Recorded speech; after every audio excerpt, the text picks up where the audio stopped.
Good morning all of you, and my different story I am going to deal the topic that is related to history और इतिहास, या उसी को मैं उर्दू में कहता हूँ तारीख़। ये काफ़ी इम्पोर्टेंट है।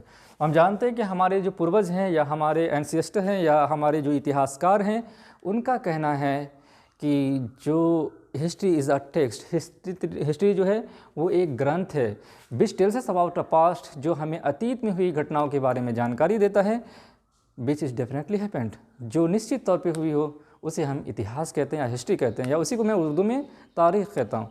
तो ये वर्ड कब आया तो हम जानते हैं ग्रीक पर्सन हेरोडोटस ने सबसे पहले हिस्टोरिया शब्द का इस्तेमाल किया। और हिस्टोरिया जो ग्रीक वर्ड है उसमें उसका अर्थ होता है या मीनिंग होता है information gathered bye the investigation, मतलब जानकारी प्राप्त करना खोजबीन करके, इसी को मैं कहता हूँ हिस्ट्री। राइट, तो मैं देखता हूँ सबसे पहले हिस्ट्री किसे कहता हूँ। What is history? HISTORY। मैं आगे ये भी देखूंगा कि आप हिस्ट्री कहेंगे तो हिस्ट्री का मतलब भी होता है पिछली बातें, और पास्ट मीन्स होता है पिछली बातें। तो दोनों में डिफरेंस क्या है? What is the difference between past and history? सबसे पहले क्या है? History is a text. History is a text which tells us about a past which is definitely happened,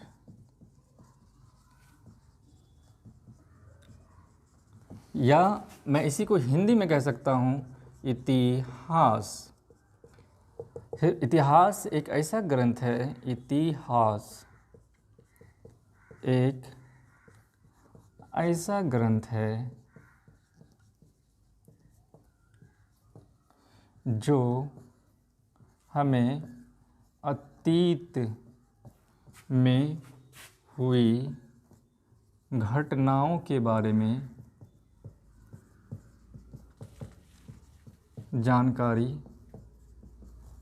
देता है, जो निश्चित तौर पे हुई हो, जो निश्चित तौर पर हुई हो।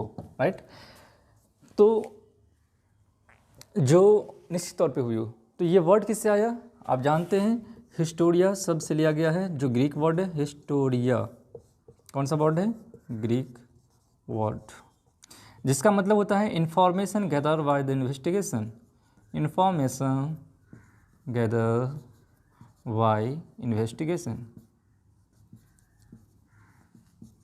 राइट, तो सबसे पहले ये जो वर्ड किसी ने इस्तेमाल किया था उसका नाम था हेरोडोटस, जो सबसे पहले ये शब्द का इस्तेमाल किया। तो वो एक बुक लिखेंगे जिसका नाम होगा हिस्टोरिका। तो उनकी बुक का क्या नाम है? हिस्टोरिका। आप जानते हैं कि जब भी जो सब्जेक्ट पढ़ते हैं उनका कोई ना कोई फादर होता है जो उनको सबसे पहले इस्तेमाल किया। जैसे अगर हम फिजिक्स के बारे में बात करेंगे तो फिजिक्स के जो पिता है या जनक है, फादर फिजिक्स हैं, वो न्यूटन है। अगर केमिस्ट्री की बात करें तो केमिस्ट्री का लेवोज़र है। इसी तरह बायो के बारे में बात करेंगे तो एरिस्टोटल है। या इसी तरह अगर मैं ज्योग्राफी के बारे में बात करूँगा तो आपको पता है अच्छे से कि ज्योग्राफी का कौन है? टॉलमी नहीं बल्कि टॉलमी। राइट, जिन्होंने सबसे पहले सूरज के बारे में बताया था कि सूरज पृथ्वी के चारों ओर चक्कर लगाता है या पृथ्वी सूरज के चारों ओर चक्कर लगाता है। इसके बारे में मैं चर्चा भी नहीं करूँगा क्योंकि मैं हिस्ट्री के बारे में चर्चा कर रहा हूँ। राइट, तो हिस्टोरिका जो वर्ड है हिस्टोरिका बुक में उन्होंने सबसे पहले बताया किसके बारे में? हिस्टोरी के बारे में। तो हिस्टोरिका ग्रीक में है, इसी को मैं इंग्लिश में ट्रांसलेट करूंगा तो इसे मैं कहूँगा हिस्ट्री, या उसी को मैं हिंदी में ट्रांसलेट करूंगा तो उसे कहूँगा इतिहास, या उसी को मैं उर्दू में कहूँगा तारीख़। राइट, तो ये जो हिस्ट्री है, इतिहास है। अब मैं देखता हूँ, सबसे पहले आपको बोला था इतिहास और अतीत के बारे पास्ट के बारे में, हिस्ट्री और past. What is the difference between history and past? तो आप इतिहास को देखेंगे या पास्ट को देखेंगे, तो अगर मैं आपसे पूछूं कि आपकी पैदाइश कब हुई तो आप बताएंगे कि हमारी पैदाइश इतना तारीख, इतना महीना, इतना तारीख को हुई। राइट, या अगर मैं आपसे पूछूं कि आपने पिछले हफ्ता क्या खाया था मंडे को, तो हो सकता है आपको जानकारी इसके बारे में नहीं होगी। तो कहने का मतलब जिसके बारे में जानकारी हो एग्जैक्ट जानकारी हो उसे मैं इतिहास कहूँगा, और जिसके बारे में एग्जैक्ट जानकारी ना हो वो इतिहास नहीं कहलाएगा। मतलब जिसके बारे में एग्जैक्ट जानकारी हो उसे मैं इतिहास कहूँगा, जिसके बारे में एग्जैक्ट जानकारी ना हो उसे मैं अतीत कहूँगा, सिर्फ पास्ट कहूँगा, राइट। तो ये क्या सब जो मेरी पैदाइश है उनकी पैदाइश ये सारी इतिहास है? बिल्कुल नहीं, ये जस्ट एग्जाम्पल है। उसके लिए कुछ ना कुछ सोर्सेस होंगे, कुछ ना कुछ स्रोत होंगे, कुछ ना कुछ जरिया होगा। मैं इन सभी जरिया के बारे में आप चर्चा करूँगा, राइट। तो सिंपल है, पहले इसको मैं रिमूव कर देता हूँ। इतिहास क्या है? तो इतिहास भी अतीत है और ये भी अतीत है, और ये क्या है? पिछली बात है अतीत, ये भी अतीत, जो निश्चित हो, जो निश्चित हुआ हो, जो निश्चित नहीं हुआ, राइट। अब इसको मैं थोड़ा सा रिमूव कर देता हूँ।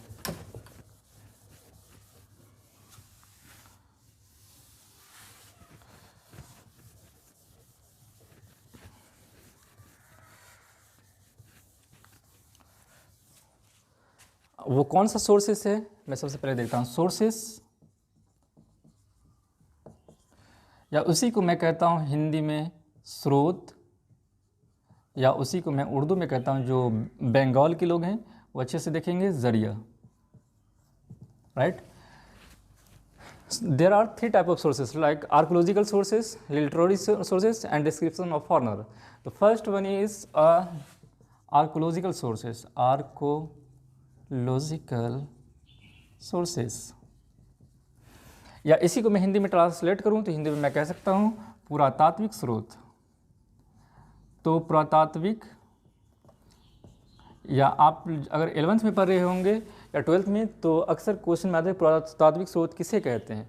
तो ये जो मैं लिख रहा हूँ, जो बताऊँगा, इन्हीं चीज़ों को मैं अगर अपने हिसाब से लिख दूँ तो ये पुरातात्विक स्रोत का डेफिनेशन हो सकता है, राइट।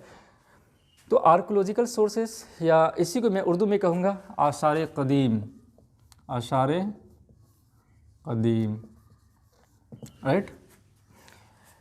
तो आर्कोलॉजिकल सोर्स में बात करूँ तो there are 5 type like of fossils, इसी को मैं हिंदी में कहूँगा अवशेष, राइट।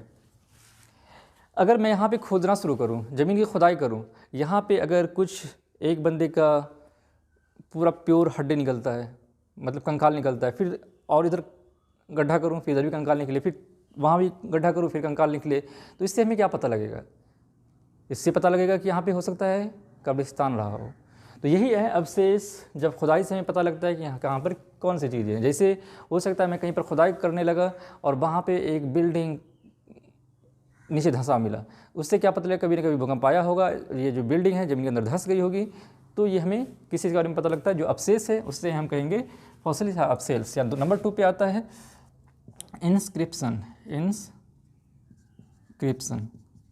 या उसी को मैं हिंदी में कह सकता हूँ अभिलेख, राइट। अभिलेख मतलब होता है हाथ की लिखी हुई चीज़ें। जैसा कि अभी तो बहुत सारी फैसिलिटी है, मैं पेन से बोर्ड पे लिख रहा हूँ, या डिजिटल बोर्ड है, या बहुत सारी चीज़ें जिससे मैं कागजात पे कलम से लिखता हूँ। लेकिन एक वक्त था जब ना पेन हुआ करता था, ना डिजिटल बोर्ड हुआ करता था। लोग क्या करेंगे, सिंपल बालुओं पे या पत्थरों पे ऐसी कुछ ना कुछ फ़ोटो बनाया करते थे या लिखा करते थे। उसी को हम कहते हैं अभिलेख या इंस्क्रिप्शन। जो सबसे ज़्यादा अभिलेख हमें मिली है, अशोक सम्राट का अभिलेख मिला है, राइट। नंबर 3 पे आता है मॉन्यूमेंट्स, मॉन्यूमेंट्स, या इसी को मैं प्योर हिंदी में कहूँगा तो स्मारक, या उसी को उर्दू में कहूँगा तो यादगार चीज़ें। यादगार चीज़ें के बारे में अगर कहा जाए तो आपको अच्छे से पता है कि दिल्ली का ताजमहल नहीं, दिल्ली का लाल किला, जामा मस्जिद, भैया आगरा का ताजमहल, ये सब चीज़ें क्या है, यादगार चीज़ें हैं। तो ये सारी चीज़ें यादगार चीज़ें मोनूमेंट्स या स्मारक में आएंगे। वहीं अगर मैं बात करूँ कॉइन्स की, तो आपको अच्छे से पता है कॉइन्स समुद्रगुप्त में समुद्र का गुप्त नाम के करके एक बंदा हुआ करता था, जिसका एक सिक्का मिला जिसमें 2 साइड हैं, एक साइड पे ये और दूसरी साइड पे आप देख रहे होंगे बिना वादक करते हुए उनका चित्र अंकित है, जिससे हमें पता क्या लगता है कि समुद्रगुप्त बिना वादक थे, वो बिना से उनको शौक था, इसलिए हमें उससे क्या पता लगा कि समुद्रगुप्त बिना वादक हुआ करते थे, समुद्रगुप्त के सिक्के। उसके बाद 1 2 3 4 5वां रह जाता है स्टैचू। स्टैचू जिसको मैं कह सकता हूँ मूर्तियाँ। मूर्तियाँ क्या है, तो आपको मालूम है कि नटराज की मूर्ति या पशुपति जी की मूर्ति हमें मिली, जिससे हमें क्या पता लगता है कि जो हमारे पूर्वज हैं कुछ लोग वो मूर्ति पूजा भी क्या करते थे। तो इससे हमें पता लगा। तो ये सारी चीज़ें हमें क्या कहलाएंगी, आर्कोलॉजिकल सोर्सेस या पुरातात्विक स्रोत। तो पुरातात्विक स्रोत का अगर डेफिनेशन पूछे या परिभाषा पूछे तो आप कह सकते हैं कि पुरातात्विक स्रोत वैसा स्रोत है जिसके अंतर्गत अवशेष, अभिलेख, स्मारक, सिक्के, मूर्तियाँ इत्यादि आते हों, वो कहलाते हैं पुरातात्विक स्रोत। जैसे कि अब उसी को अलग अलग डिफाइन करेंगे, अभिलेख को, इंस्क्रिप्शन को। तो 2 नंबर का क्वेश्चन है तो 2 नंबर के हिसाब से, 5 नंबर का क्वेश्चन है तो 5 नंबर के हिसाब से मैं डिफाइन कर सकता हूँ, राइट। नंबर 2 पे आता है लिटरेरी सोर्सेस, या उसी को मैं हिंदी में कहता हूँ साहित्यिक स्रोत,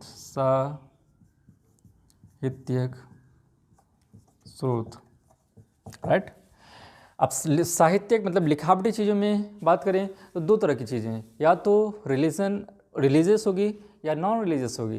रिलीजियस में धार्मिक की अगर मैं बात करूं तो कुरान शरीफ है, तौरात है, इंजील है, हिंदू से वेदास हैं, ऋग्वेद, यजुर्वेद, सामवेद, अथर्ववेद, रामायण है, इटीसी है।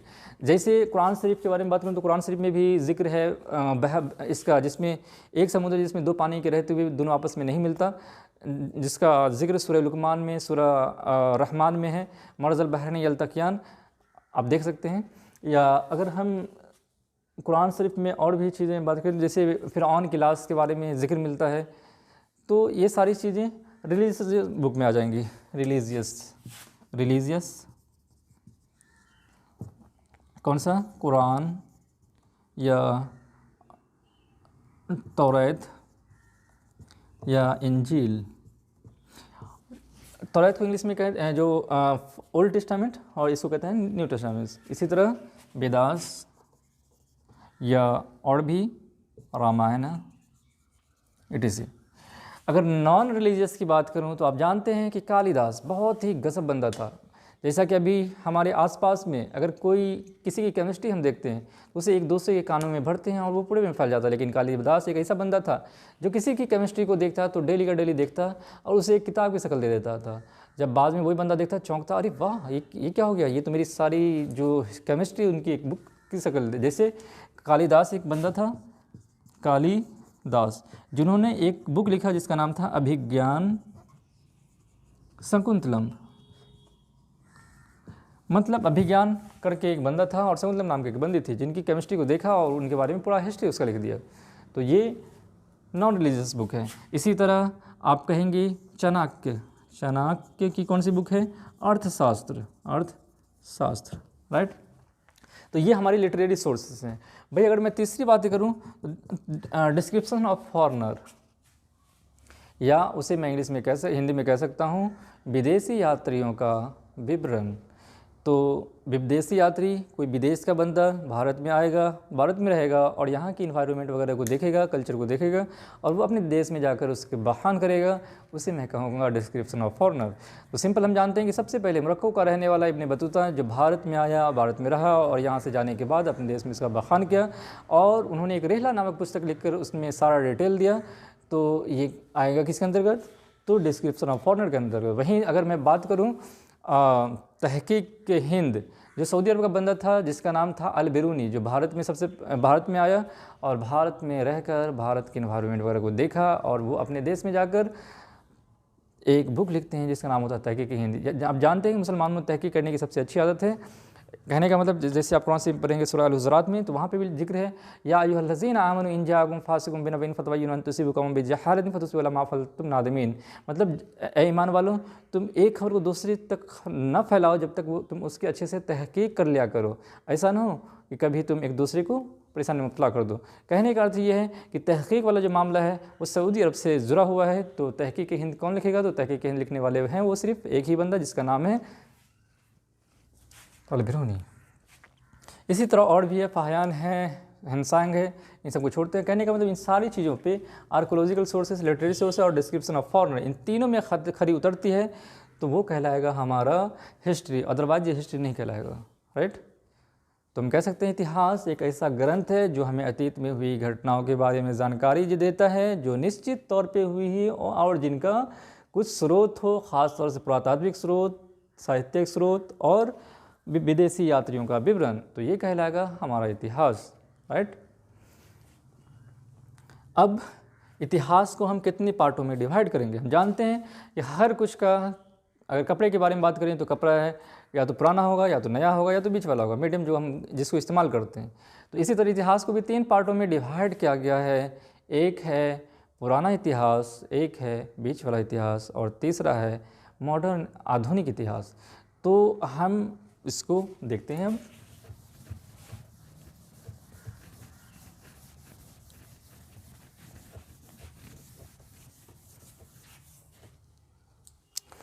history, there are 3 types. First one is प्राचीन, प्योर में बोलेंगे पुराना को प्राचीन इतिहास, और बीच वाले को कहेंगे मध्यकालीन इतिहास, और थर्ड वन को कहेंगे हम मॉडर्न, मतलब आधुनिक इतिहास। प्राचीन को हम इंग्लिश में कह सकते हैं एंशिएंट हिस्ट्री,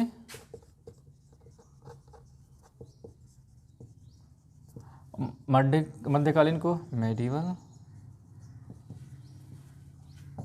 और आधुनिक को हम कहेंगे मॉडर्न। आप एंशिएंट को उर्दू में अगर ट्रांसलेट करेंगे तो आप जानते हैं पुराना को कहते हैं कदीम, तो कदीम तारीख़,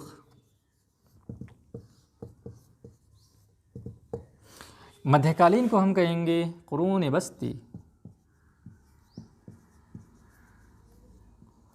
और मॉडर्न को हम कहेंगे जदीद तारीख़। हम जानते हैं कि सबसे बड़ा जो पीरियड रहा होगा इसमें कौन सा होगा? जब से बनी तब आदम अलैहिस्सलाम आए।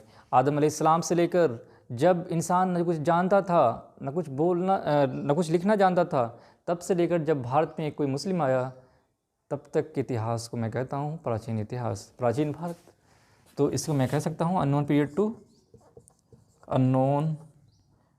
टू 712, जब मोहम्मद बिन कासिम भारत में सबसे पहले आया, राइट।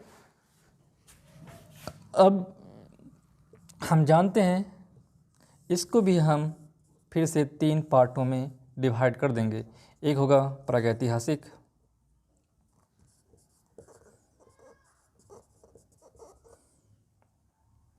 मध्यऐतिहासिक, ऐतिहासिक। प्रागैतिहासिक काल किसे कहेंगे? तो हम जानते हैं कि सबसे पहले भारत में नहीं बल्कि पूरी दुनिया में इंसान पहले हंटर हुआ करता था, शिकारी हुआ करता था। किसी भी जानवर को देखता तो वो उसे दौड़ कर पकड़ कर खा जाता था। जैसा भी कुत्तों का हाल है वही इंसानों का हाल था। उस वक्त में न इंसान को लिखना आता था न पढ़ना आता था, बिल्कुल जाहिल था। तो ऐसा जिसमें न लिखना आता हो न पढ़ना आता हो तो उसे हम क्या कहेंगे? प्रागैतिहासिक काल। अब क्या है, आधी चीज़ आ गई, लिखना आ गया, पढ़ना नहीं आया। लिखा तो लेकिन ऐसा लिखा जो उसे आज तक पढ़ा नहीं जा सका है, उसे कहेंगे आधा लिखा आधा पढ़ा, आधा ऐतिहासिक काल। लेकिन एक वक्त आएगा जब इंसान लिखना भी जानता है, पढ़ना भी जानता है। अभी हमने क्या लिखा आप ज़रूर पढ़ पाएंगे, आपने क्या लिखा मैं ज़रूर पढ़ पाऊँगा। तो ऐसा काल जिसमें इंसान लिखना पढ़ना दोनों जान गया, उसे मैं कहूँगा ऐतिहासिक काल।